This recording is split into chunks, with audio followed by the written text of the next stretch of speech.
Éclat de tristesse dans nos larmes, c'est le livre de l'assistant à l'université de Lubumbashi, Jonathan Kalonji Kamunga, présenté au public ce mardi 25 mai 2024. Cette étape intervient après la parution de l'ouvrage aux éditions Lumumba.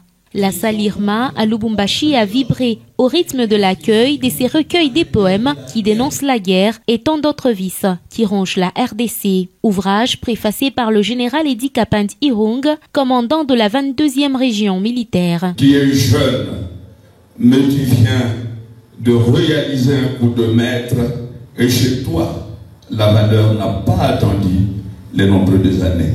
Lorsque l'illustre poète me donna un opuscule, j'ai compris qu'il y avait des larmes dedans dès lors que je l'avais ouvert.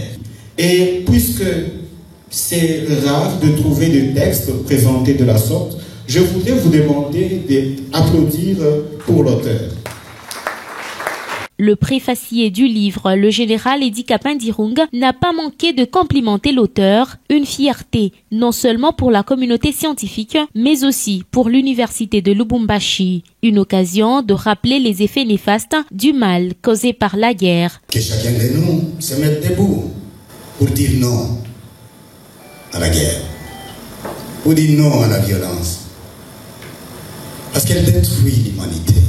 Ainsi s'ouvre la voie vers des bibliothèques pour ce bijou littéraire baptisé par le professeur émérite Witmulongo Kalunda Bampeta. C'est d'une nouvelle identité littéraire qui est née et qui nous donne l'assurance qu'il n'y aura pas de vide, comme j'ai l'occasion de le dire souvent dans d'autres vernissages. Là, on a une nouvelle promesse qui vient d'arriver. Pour l'auteur, il s'agit d'un sentiment d'accomplissement.